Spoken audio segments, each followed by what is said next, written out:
Coach Chacha here for Coach's Couch. I am a born and raised LA native from Inglewood, California. Ooh, and I went to Howard University in DC, moved to New York, moved back to LA. Here I am with my fam, Thrive Health Lab.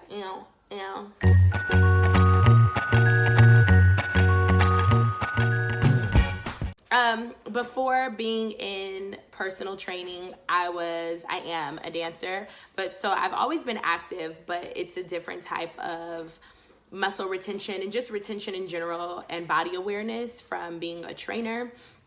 Definitely doing a lot of things wrong.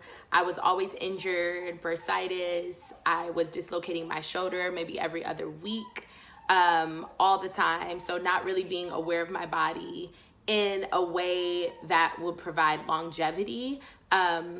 So just being a personal trainer and coming into fitness and starting as a fitness enthusiast and always being a fan of movement, I just think that becoming a trainer really helped me zone in on what I needed to do in order to make sure that I'm keeping my body healthy and safe.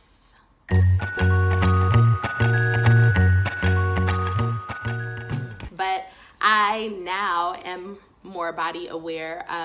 Honestly, now, and maybe it's also with growth and with experience and getting more mature and older, I'm not necessarily aesthetically looking for my body to change in a very specific way. I just always want to feel stronger. So about progressions, a lot of the classes that I teach might not be so heavy with weights, but that's also because there are small little teeny tiny muscles that a lot of us don't activate on a normal basis that actually help our posture. It helps us stand up straight. It helps us get out of the car. It helps us walk and jump and run faster and higher. So really building strength for me is what my focus is as a trainer and just my focus for myself as well.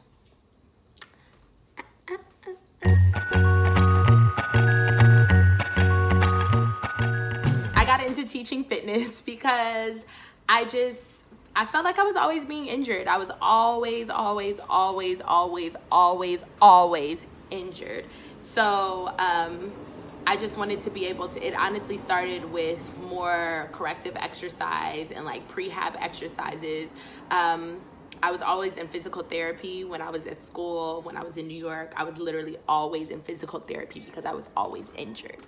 So just thought that it was going to be beneficial to me as a dancer, someone who is still dancing, and movement is literally my whole entire life, for me to be able to know what I need and possibly the education that I can give someone else to prevent injuries.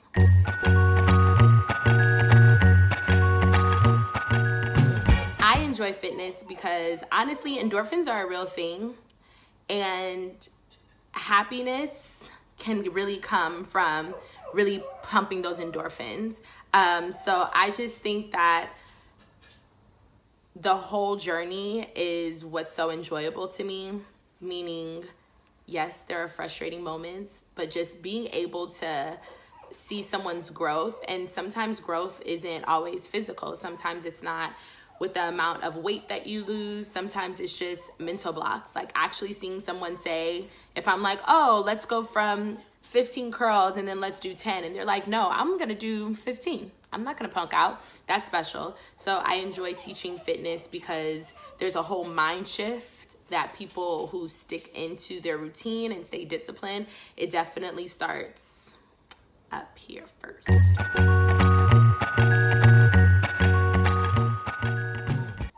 What do I do to stay disciplined?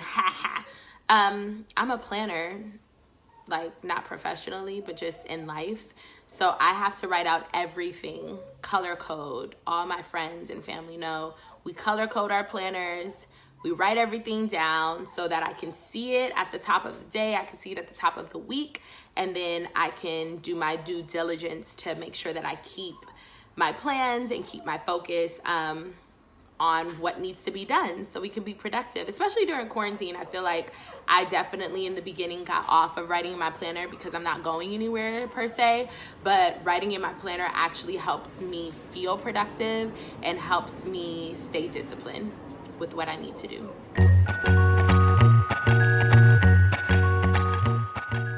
Something I struggle with eating, meaning things can be a little busy, and then just with always moving all the time, it's really tempting to just skip a meal because you know you're gonna teach a class or you're gonna do something and you're like, oh, I'm just running. So just, I struggle with making sure that I'm also balancing. My friend was talking to me the other day and we were just talking about dance and the industry and things like that. And then she said, well, how are you?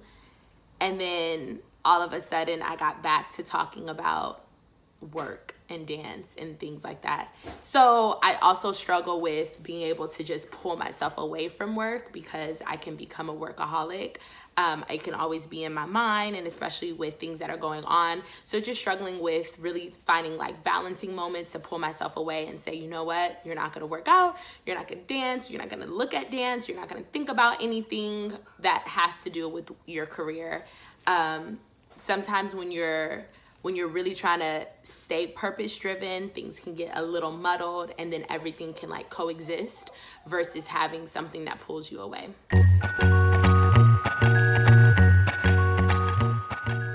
My dog motivates me. Just kidding. I mean, she does, but still, people in my life motivate me. My family motivates me. Everyone who I surround myself with is on some sort of hustle, grind. Just everyone who I surround myself with, they're really purpose-driven. Everyone at Thrive, purpose-driven. Like everyone really pushes themselves to be creative, to stay disciplined. And I think that being around people legitimately, like I'm not cliche in what I'm saying, everyone around me motivates me. And I also find motivation in people or things that I basically don't want to emulate and copy. So if someone is not maybe doing what I think is motivating or inspiring, I'm motivated and inspired just because I don't want to do that. I want to do the opposite. So definitely the people who I surround myself with, and just wanting bigger. Honestly, for the community, for the African-American community, I'm really driven by generational wealth, like saving money and really hustling so that we can build something better for the kids now, so that they can really understand what it's like to be able to build on something and be able to have something for yourself that you can call your own. My best advice for a healthy routine is balance.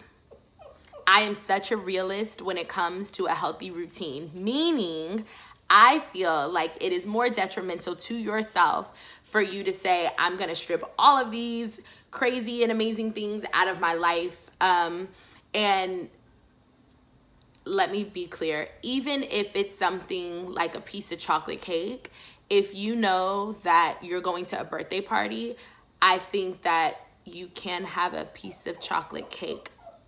However, I don't think you should be having a piece of chocolate cake every day, right? But I do think that being real and sticking to your plan, meaning what you're not going to do, maybe you're not doing sugar, maybe you're not doing processed foods. I think maybe having something like that versus stripping everything away or working yourself out and understanding that you do need sleep. You do need to rest. The body does need that in order to be productive. Y'all know Winnie is like right here. So I do feel like we need our routine to be based off of a real mentality because we're humans, right? We're going to make mistakes. And I think that the worst thing that sometimes happens is that we put so much on ourselves and it doesn't match our lifestyle versus making a routine for your lifestyle. Make a routine for your lifestyle. All right, y'all, this is my coach's couch. My name is Renee. I go by Coach Chacha, and I hope you were entertained at the very least. But honestly, I hope that you're inspired and you're motivated. We're all in this together. We got this. Staying positive. Winnie jumping. Those are her endorphins popping. So we're about to be out. Say bye, Winnie.